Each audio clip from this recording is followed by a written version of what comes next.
Hey, it's time for TV Skywriter. Hey, good morning, everybody, or good afternoon if you happen to be watching this later. Welcome to TV Skywriter. I'm Pat Murray. I publish the Durham Skywriter, that's Durham, North Carolina's online community paper. And then with TV Skywriter, I like to, introduce you to people that I think are really cool, people that I think you should know. So today's guest is LaTonya D. Steele. She's an author. Let me show you her. She's going to show you as well. Let me just show you this. Her first book. It's the book. It's the first book in a series, and the series is called Learning with Harmony. And the first book is called Who Wants to Learn with Me. So let's welcome LaTonya D. Steele to the show. Welcome to the show, LaTonya. Thank you so much. Good morning. Good afternoon. Very happy to have you here. I met you over at Campus Hills. You were having a book release party over there. It was really cool. And I happened to see your book. And I want to ask you, what caused you to write this book and to start this series? Most people just write a book, but you say you're starting a series. So tell us about all that. Okay, well, first of all, I have a granddaughter, and I'm sure you all can guess her name is Harmony. And I like to read to Harmony. So I would go to the library and try to find some books that were age appropriate for her. She is 1 now, but I started reading to her before she was 1, just to introduce her to literacy and vocabulary and objects and people and places. But when I went to the library, I noticed that some of the books were kind of outdated.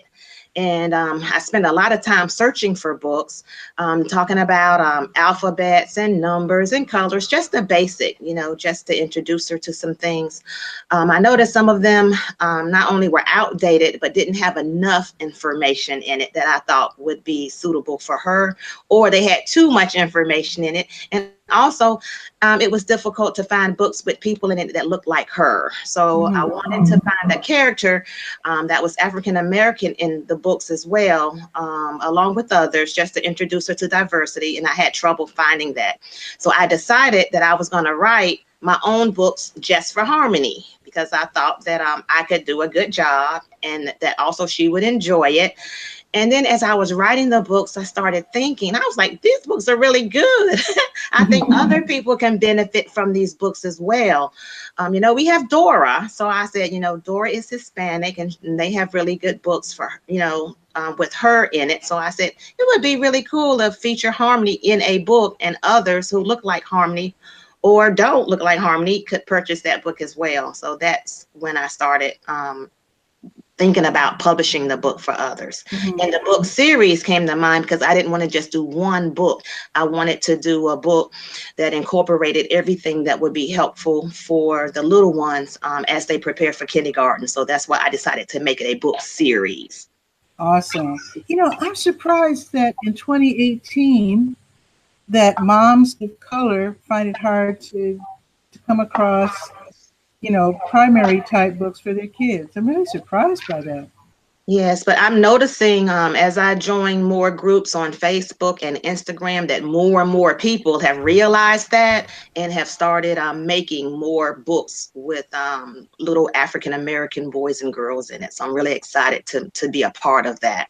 That's wonderful. Now this little girl, is this Harmony? Yes, that's an older version of Harmony because I wanted a character. Oh, that's right, because she's just 1. Okay. Yes, that was old enough so that she can actually tell the story. Oh, right. Part of a story. So that's why that character is the older version of Harmony, but it is her likeness. So what does Harmony think about her likeness and the book? She loves it, but she calls her a baby, and Harmony can't say Harmony. She says Minnie.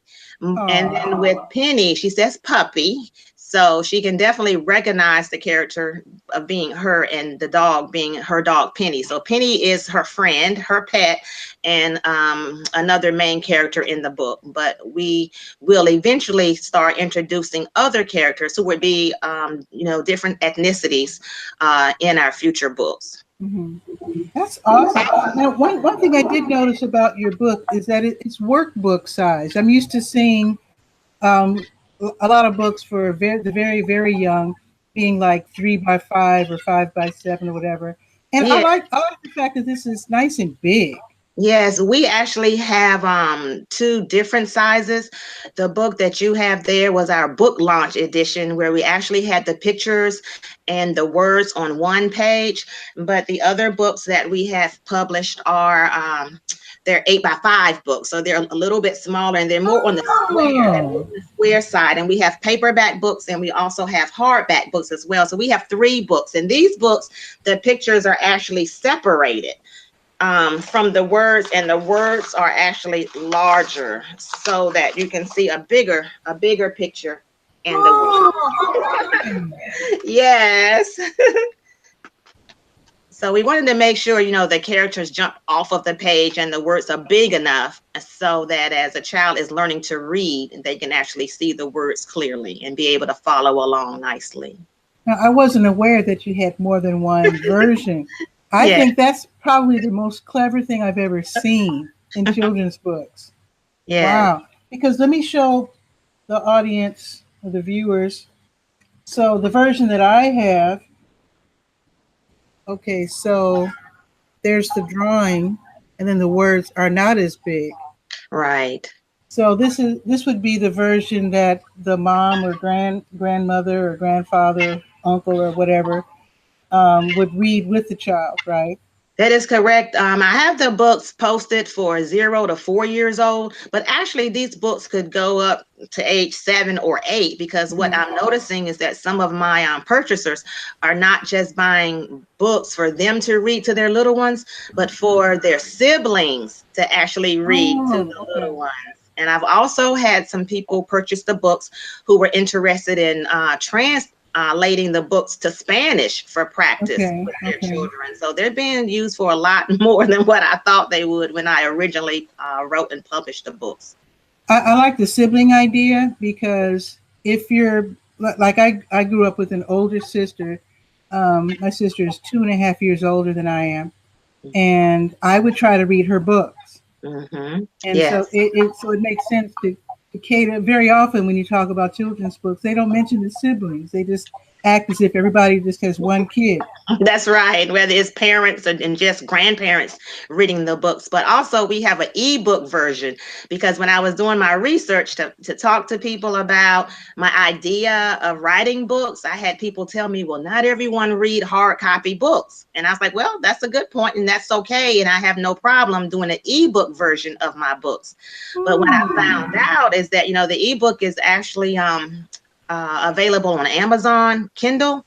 And I decided to go global with the book, not really knowing how that would work out, but just to test the market. And what I found out is that a lot of the international purchasers are buying the ebook, which I was really excited about.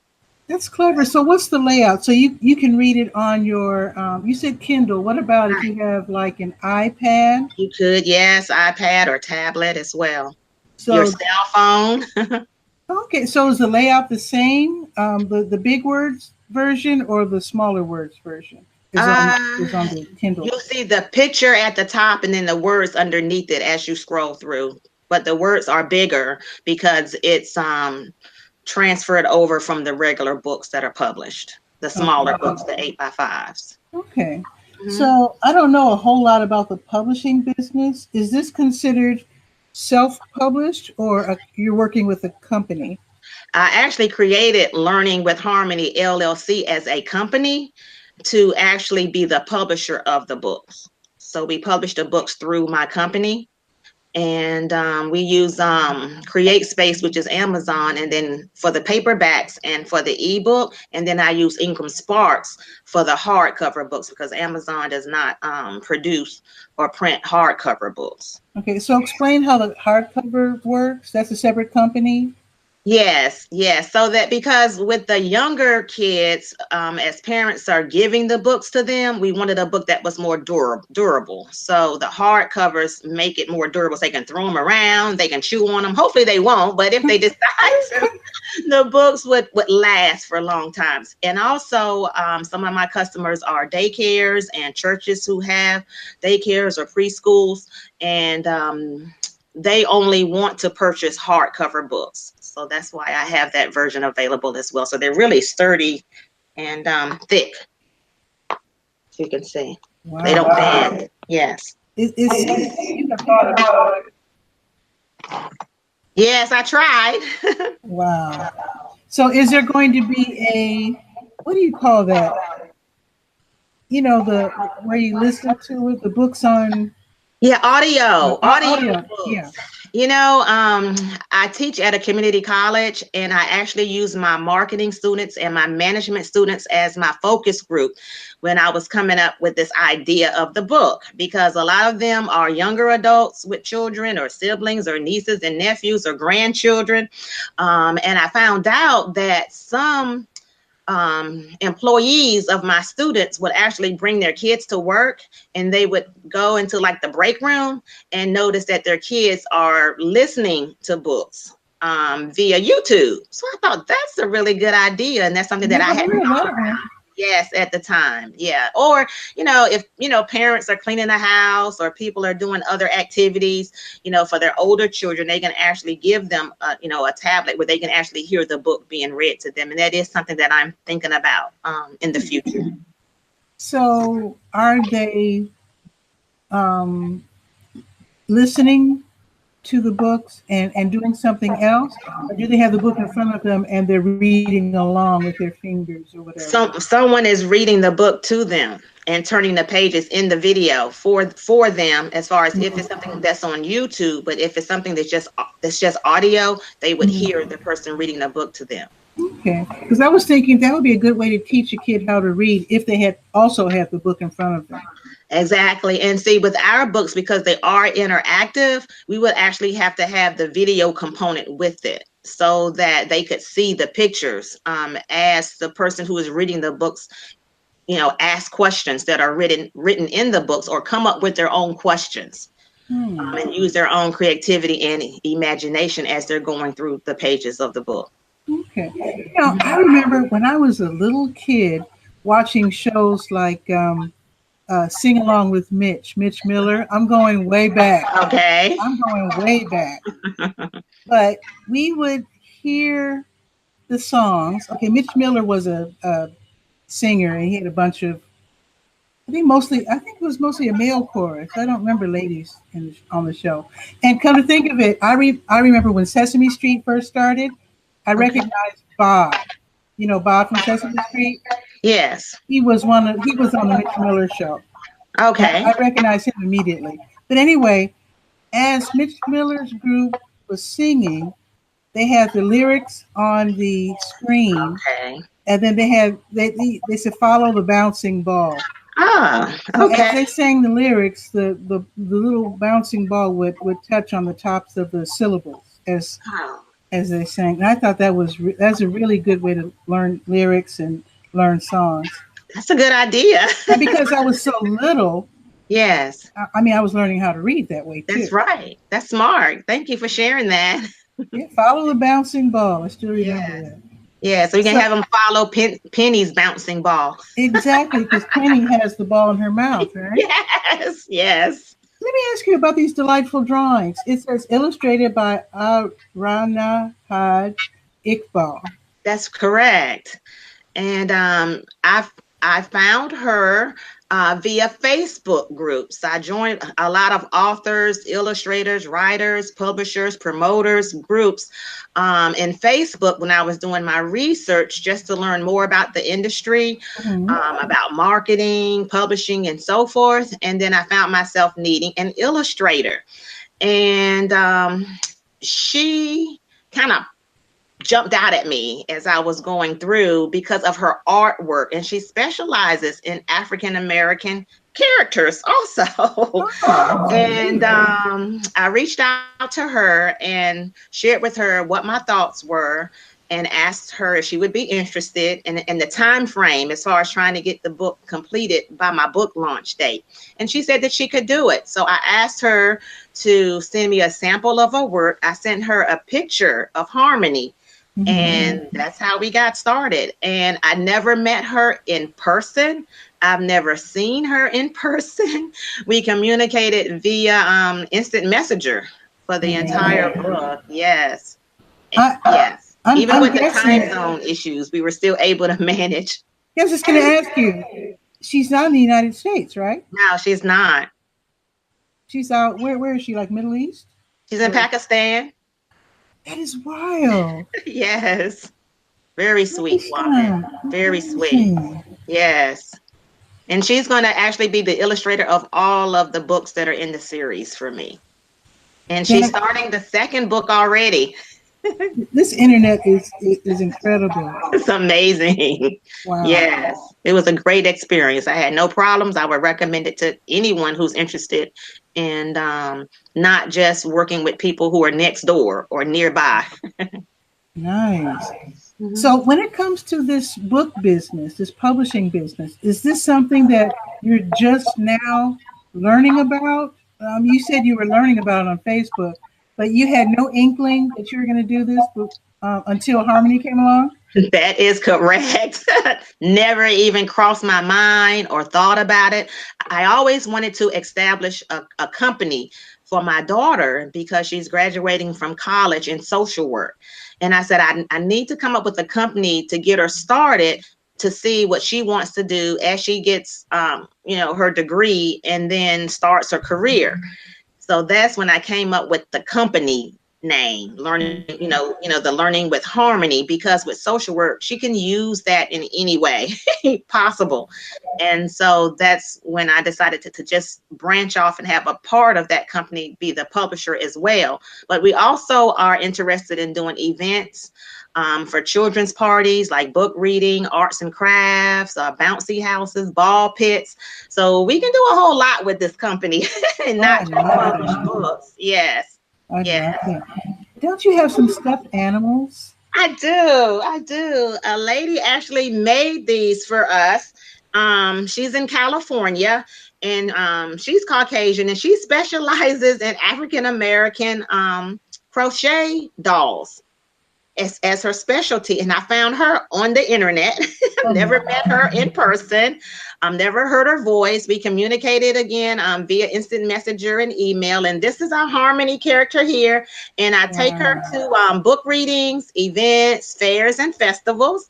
So that the characters come to life, so that the kids and the people who purchase the books can kind of identify with the characters. And this is Penny here. See what they're talking about? She doesn't have a ball here, but these are pretty good size. The kids hold them and they actually take pictures with them and talk to them. I've had people actually want to purchase them, so that may be something that we can find into in the future. Yes, it's come up with some little stuffed toys for people who want to purchase them in the future. Actually, a lot of people are doing business directly with people in China. Yes. Via Alibaba. Yes. And the risk has been lessened through, I guess, experience. Yes. They're ironing out problems, and there are ways now to choose companies to make specialty items for you at a good price. Yes. Yeah, that's important too, because you want to make sure that they're safe. With kids handling them, they may put them in their mouths, or if the material comes apart, you want to make sure that the items are safe. But I was mentioning that in case you wanted to come out with more items. Yes, and also I would have to order them in large bulk. Exactly. So I have to make sure we get enough followers and enough people interested in the book series, and so that could be a possibility in our near future or far future. Awesome. Now, your book is the featured book of the month in the Durham Skywriter. So, folks, if you are here in Durham, well, you don't have to be in Durham to read it, right? But Durham Skywriter is the online community paper for the whole city. And if you do go to the Neighbor Goodies page and click on Read All About It, you'll get to read about the book and also find the links for purchasing the book.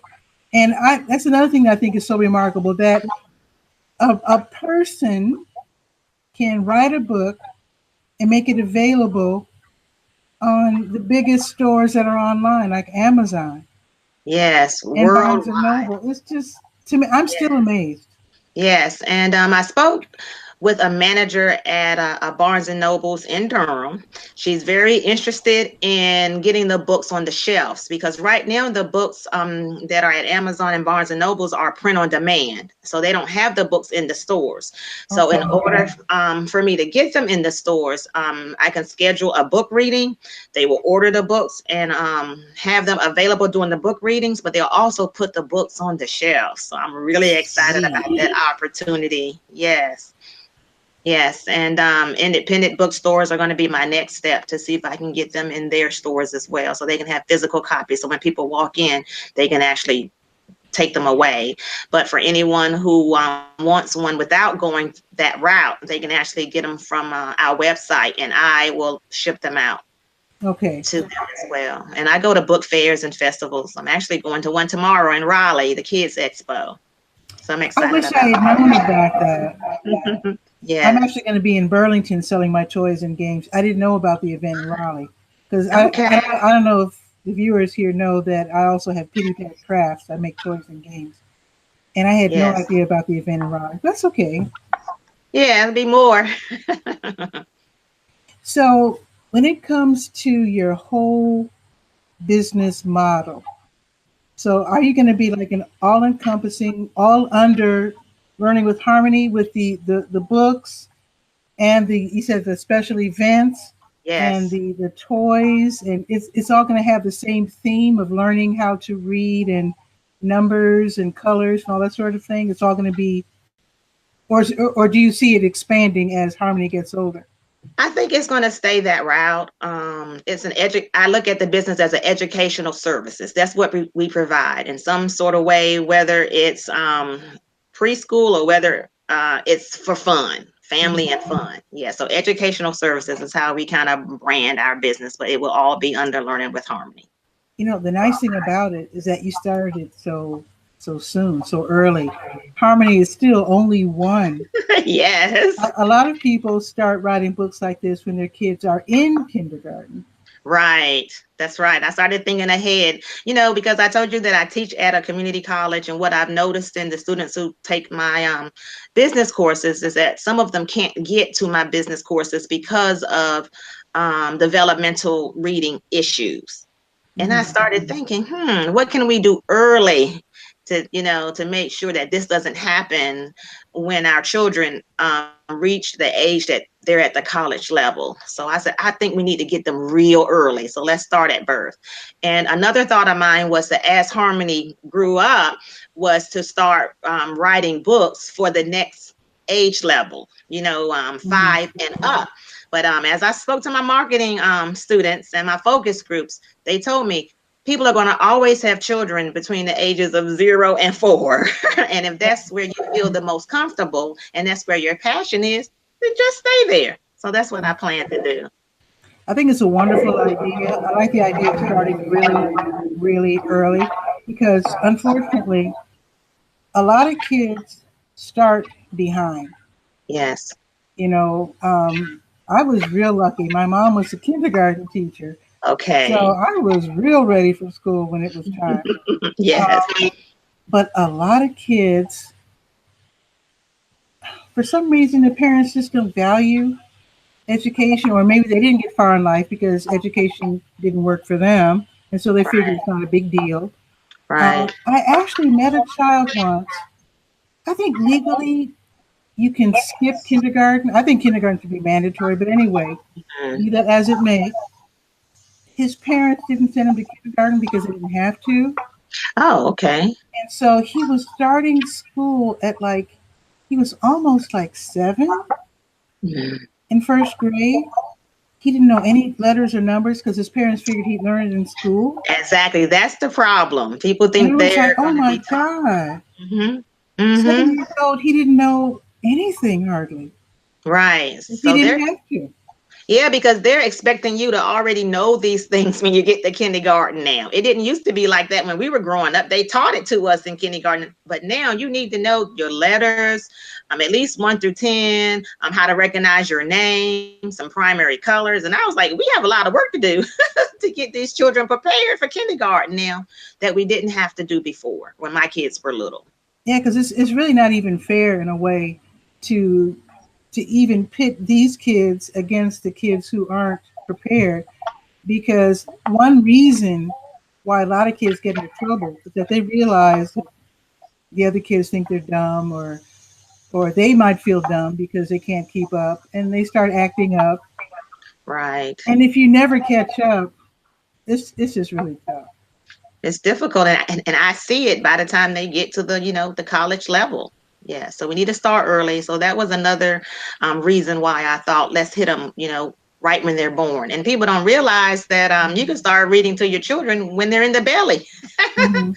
And so what I do with my Facebook site is I educate people on literacy. So it's not just me trying to sell my books, but I also put information out there about why it's important to start young with children and introducing them to words and vocabulary and sounds and pictures and things of that nature.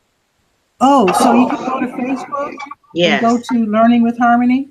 Yes, Learning with Harmony LLC, and I have a lot of research articles posted there, and pretty current, so that people can see that it's really important to get a book in front of these children, whether you're reading to them or you're letting them hold it and feel it and flip the pages themselves to get them prepared.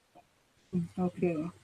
Do you happen to know if it's hard for me to picture the average kid nowadays. I just don't know. But do you think the average kid is online? Yes, my grandbaby, I don't know how many months she was when she was actually flipping through the phone, my cell phone. So I'm like, what Wow. is going on here? They imitate what they see. So when they see us on our phones or our laptops and tablets, they pick those things up really quickly. And that's why it's important too for them to see us with a physical book in our hands every now and again as well, so they can see that that's important also. But yes, and their minds are working a lot faster than ours are, or was at that age. So we have to make sure we keep up with them. So that's why my books are, I think, a little bit, they're more advanced. At one point, my daughter was telling me that I was writing too advanced. But my thing is, if you're teaching it to them and they're able to comprehend that information at that level, why not? I'd rather have them to be over prepared than under prepared. That's my thought. Definitely. Yes. And it seems to me that kids take the technology real fast. Yes. And I'm guessing, I'm only guessing, that most kids probably are enjoying the games. Yes. Yes, they are. But if they were able to find your book, like especially the older kids, like maybe a 10-year-old, Yes. it could show their little sibling such resources as your book online. Yes. Maybe they'd be better prepared for school, because learning how to get real clever with the games and real adept at playing the games, I'm sure that's probably useful in some kind of way too. Hand-eye It is. coordination, I guess. That's correct. That's right. But I would think that reading comprehension is, if the kids could only be disciplined enough somehow to not play the games every time they're online, but to also increase their reading comprehension, that would be great too. That's right. That might take parental supervision for that part. It will. It will. And so that's another reason why the ebook could be helpful for those who really are more comfortable with the technology versus a physical book. So they have options. There are options out there. Okay. Mm-hmm. I really enjoyed talking with you, LaTonya. But let me ask one more question. Sure. Would you be giving it away if you gave us a hint what's in book 2, the upcoming book? Yes, numbers, counting, and colors will be presented in book 2. So I try to put a combination of several things in there instead of just one concept. But it's still going to involve following directions, problem solving, critical thinking. I'll put everything. Critical thinking? Yes, because we ask them questions. There's rhyming in the books. We keep it fun, keep it colorful, keep it bright. Yes, I'm really excited about it. And then the next book after that would be the alphabets book. Nice. Yes. I wonder if you're going to eventually, with the audiobooks, incorporate like music. That's a good idea. That's a thought. I would definitely be writing this down. Yeah, because like maybe I might be going crazy here. This might not be even appropriate, but like music, like the basics of music, because Uh-huh. music and math go along together. Okay, I hear you. And when you learn music theory, you're actually learning math. Right. You know, Okay. like 12 notes in the scale, and like C to A is that's a sixth, and Okay. you know, you know that sort of thing, Right. just to get them Okay. interested, because kids love music anyway. Right. It sounds like I need to collaborate with you on one of these books in the series. Well, I'm not a teacher, but I'll bet if you talk to any music teacher, in Yeah, fact, maybe one of the music instructors at North Carolina Central University, that's a good thought. I I hear think you. I think they'd be really interested in helping you put together some of the really basic Yes. music concepts. Because again, music, very often kids or young people who do well in math very often do well in music. Not always. Right. Because I even remember in college there was a student who was like really like a super jazz player, Mm-hmm. but he wasn't a music major. He was a science major. Oh, okay. Okay. But somehow, I don't know. I guess the way science and math works with music, they just go together so well. Sounds like a fun book, something to think about. Hadn't that thought hadn't come across my mind, but I'm always open to suggestions from everyone that could help make our young people prepared for school and beyond.